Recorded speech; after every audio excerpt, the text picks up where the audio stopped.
সাধারণত বাঁশ শব্দটা শুনলে আমাদের চোখের সামনে ভেসে ওঠে ঘরবাড়ি তৈরি, আসবাবপত্র কিংবা শক্ত লাঠির ছবি।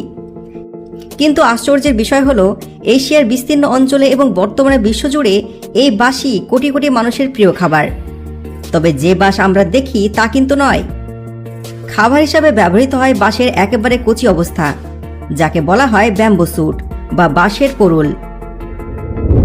চীন, জাপান, তাইওয়ান থেকে শুরু করে ভারতের উত্তর পূর্বাঞ্চলে ব্যাম্বু স্যুট একটি অত্যন্ত জনপ্রিয় খাবার। আর এই চাহিদাকে কেন্দ্র করে গড়ে উঠেছে বিশাল সমস্ত প্রসেসিং ফ্যাক্টরি। এই কারখানাগুলোতে প্রতিদিন লাখ লাখ বাঁশের কচি ডগা প্রসেস করা হয়। বন থেকে তুলে আনা ধুলোমাটি মাখা এই বাঁশের ডগা কিভাবে ধাপে ধাপে সুস্বাদু এবং প্যাকেটজাত পণ্য তৈরি হয়, সে প্রক্রিয়াটি সত্যি বিস্ময়কর। তো চলুন ফ্যাক্টরি থেকে ঘুরে আসা যাক। ভোরের আলো ফোটার আগে শুরু হয় এই বিশাল কর্মযজ্ঞ। শুরুটা হয় গভীর জঙ্গল বা বিশেষ ব্যাম্বু ফার্মে। ব্যাম্বু শুট সংগ্রহের জন্য সময়ের গুরুত্ব অপরিসীম। বাঁশের ডগা মাটি ফুঁড়ে বের হওয়ার পর খুবই অল্প সময়ের মধ্যে তা শক্ত হয়ে যায়। তাই কৃষকরা একদম ভোরের আলো ফোটার আগে বা খুবই সকালে মাঠে নামেন। মাঠ থেকে মাত্র কয়েক ইঞ্চি উপরে কচি ডগাগুলোকে ধারালো হাতের দিয়ে গোড়া থেকে কেটে নেওয়া হয়। এই সময় ডগাগুলো থাকে কালচে বা বাদামি রঙের, শক্ত খোলসে ঢাকা। দেখে বোঝার উপায় নেই যে এর ভেতরে রয়েছে হাতি দাঁতের মতন সাদা নরম অংশ। কৃষকেরা ঝুড়ি বা ট্রাকে করে এই সদ্য কাটা ব্যাম্বু শুটগুলো সরাসরি ফ্যাক্টরির কালেকশন পয়েন্টে নিয়ে আসেন। বড় বড় ফ্যাক্টরির গেটে তখন ট্রাকে লম্বা লাইন লেগে যায়। হাজার হাজার টন বাঁশের ডগা স্তূপ করে রাখা হয় ফ্যাক্টরির ইয়ার্ডে। ট্রাক থেকে নামানোর পর শুরু হয় ধোলাইয়ের কাজ। যেহেতু এগুলো সরাসরি মাটি থেকে তোলা হয়, তাই এগুলোর গায়ে প্রচুর পরিমাণে কাদা লেগে থাকে। বড় বড় কনভেয়ার বেল্টের মাধ্যমে বাঁশের ডগাগুলো ওয়াশিং চেম্বারে পাঠানো হয়। এখানে উচ্চচাপে জল বা হাই প্রেশার ওয়াটার জেটের মাধ্যমে বাইরের কাদা ও ময়লাগুলো ধুয়ে ফেলা হয়।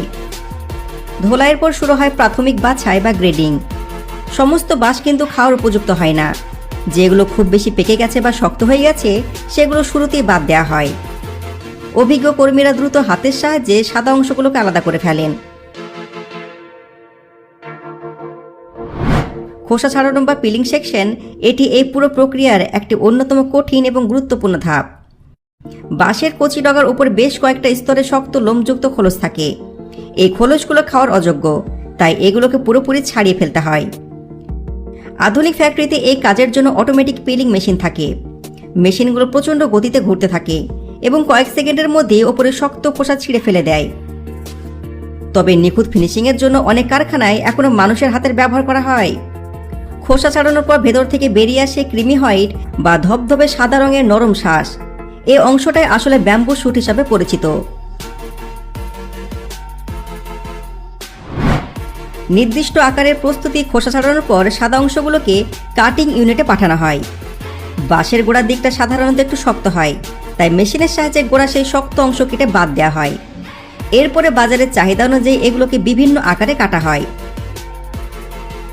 কিছু শুটকে একদম আস্ত রাখা হয়, কিছুগুলোকে মাঝখান থেকে অর্ধেক করে কাটা হয়, আবার কিছুকে স্লাইস বা কিউব আকারে কাটা হয়।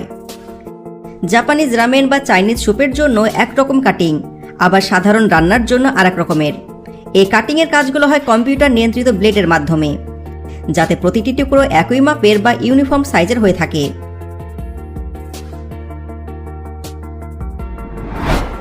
বিষক্রিয়া দূরীকরণ ব্যাম্বু শুট প্রসেসিংয়ের সবচেয়ে বৈজ্ঞানিক ও জরুরি ধাপ হলো এটি। কাঁচা ব্যাম্বু শুটে প্রাকৃতিকভাবে সায়োজেনিক গ্লাইকোসাইড নামের এক ধরনের বিষাক্ত উপাদান থাকে, যা তীব্র তিতকুটে ভাবে থাকে। তাই কাঁচা অবস্থায় এটি খাওয়া স্বাস্থ্যের জন্য ঝুঁকিপূর্ণ। এই বিষাক্ত উপাদান দূর করার জন্য কাটা টুকরোগুলোকে বিশাল বড় বয়লিং ট্যাঙ্কারে পাঠানো হয়। সেখানে উচ্চ তাপমাত্রায় ফুটন্ত জলে দীর্ঘ সময় ধরে এগুলোকে সেদ্ধ করা হয়। এই দীর্ঘ সময় সেদ্ধ করার ফলে এর ভেতরে এনজাইমগুলো নষ্ট হয়ে যায় এবং তিতকুটে ভাব চলে যায় এবং বিষাক্ত উপাদানগুলো পুরোপুরি নিষ্ক্রিয় হয়ে যায়। সেদ্ধ করার পর বাঁশের রং হালকা হলুদ বা অফ হোয়াইট হয়ে যায় এবং এটি খাওয়ার জন্য নিরাপদ হয়ে ওঠে। প্রিজারভেশন বা সংরক্ষণ প্রক্রিয়া। সেদ্ধ করার পর ব্যাম্বু শুটগুলো এখন নরম ও নিরাপদ, কিন্তু এগুলো যাতে বহুদিন ভালো থাকে তার জন্য বিশেষ সংরক্ষণ প্রক্রিয়ার মধ্যে দিয়ে যেতে হয়। এই ধাপে পণ্যগুলো সাধারণত দুইটি ভিন্ন লাইনে ভাগ করা হয়। নাম্বার 1, ক্যানিং বা বোতলজাতকরণ। বেশিরভাগ ব্যাম্বু শুট টিনের ক্যান বা কাচের বয়মে ভরা হয়। প্রথমে ক্যানগুলো ধুয়ে জীবাণুমুক্ত করা হয়। এরপর কনভেয়ার বেল্টে করে ক্যানিংগুলো ফিলিং স্টেশনে আসে। সেখানে অটোমেটিক মেশিন প্রতিটি ক্যানে নির্দিষ্ট ওজনে ব্যাম্বু শুট ভরে দেয়। এরপর এর মধ্যে দেওয়া হয় বিশেষ লবণের জল বা ব্রাইন সলিউশন। এই জল বাঁশকে সতেজ রাখে এবং পচনের হাত থেকে বাঁচতে সাহায্য করে। আর নাম্বার 2 হচ্ছে ভ্যাকুয়াম প্যাকেজিং। আজকাল ক্যানের চেয়ে ভ্যাকুয়াম প্যাকেজের জনপ্রিয়তা বাড়ছে। সেই ক্ষেত্রে ব্যাম্বু শুটগুলোকে বিশেষ প্লাস্টিকের প্যাকেটে ভরে মেশিনের সাহায্যে ভেতর থেকে সমস্ত বাতাস বের করে নেওয়া হয়।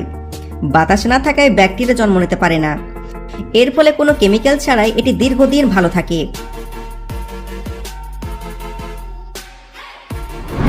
স্টেরিলাইজেশন বা জীবাণুমুক্তকরণ প্যাকেট বা ক্যানে সিল করার পর কাজ কিন্তু শেষ নয়।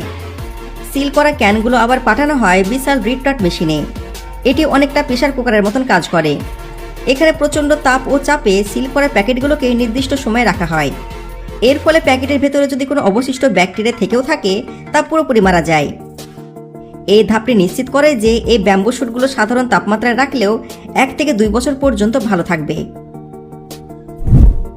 কোয়ালিটি চেক ও মেটাল ডিটেকশন।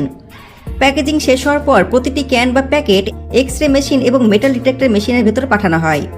কাটার সময় কোনো ব্লেডের টুকরো বা ধাতবকণা খাবারে মিশে গেছে কিনা তা এখানে ধরা পড়ে। এছাড়া প্যাকেটের সিল ঠিক মতন হয়েছে কিনা তাও পরীক্ষা করা হয়। ল্যাবরেটরিতে স্যাম্পল টেস্ট করে দেখা হয়। স্বাদ ও গন্ধে কোনো পরিবর্তন হয়েছে কিনা দেখা হয়। ফাইনাল প্যাকেজিং ও শিপিং। সমস্ত পরীক্ষায় পাশ করার পর ক্যানগুলোর গায়ে লেবেল লাগানো হয়। চকচকে মোড়কে লেখা থাকে ব্র্যান্ডের নাম, পুষ্টিগুণ এবং এক্সপায়ারি ডেট।